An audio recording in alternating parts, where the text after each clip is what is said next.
Guy, bonjour, monsieur le député. Bonjour. Et bon, aujourd'hui, je viens de voir non pas en tant que député, mais en tant que président de la commission cadre de l'eau, qui est un travail que j'ai le plaisir de faire avec toi depuis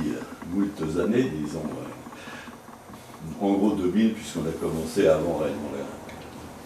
la création de la commission cadre de l'eau. Et puis, ce fameux sage que tu as réussi à porter. De souligner l'importance du travail que nous avons effectué ensemble et avec un très grand nombre de partenaires. Parce que c'est un travail qui a été initié par les élus à la fin des années 90 et au début des années 2000, qui a été mis en place au sein de la commission locale de l'eau quand elle a été créée en 2002, et qui a réuni, comme dans toutes les clés, à la fois les élus dans toute leur diversité, les élus de l'amont, les élus de l'aval, les élus des campagnes, les élus des villes, des 3 départements concernés, et puis les représentants de l'État, les représentants des grandes institutions, et puis tous les usagers de la rivière, du bassin versant, et donc des affluents également, que sont aussi bien les randonneurs, que les pêcheurs, que tous ceux qui ont un titre à s'en préoccuper. Je veux parler en particulier des associations qui font leurs actions dans le domaine de la défense de l'environnement. Donc tout ce travail, nous avons mis beaucoup de temps d'abord à l'organiser, à le financer, ça n'était pas simple, et ensuite à le faire progresser jusqu'à l'adoption, étape après étape,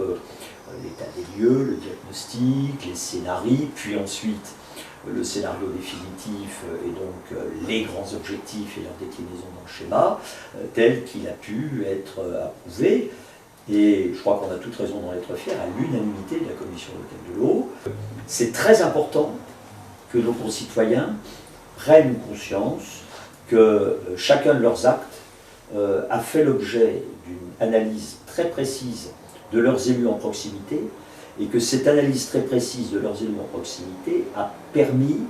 en collationnant toutes ces analyses et toutes ces réflexions, de bâtir un vrai schéma cohérent qui soit respecté, et il l'est,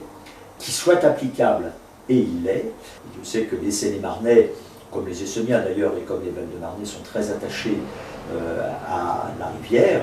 à cette belle rivière qu'on appelle l'Yerre et de tous ses affluents, et que le travail que nous avons fait, loin d'être achevé, a besoin encore de se poursuivre dans sa phase mise en œuvre, qui est aussi exaltante que la phase que nous avons connue et dont nous avons été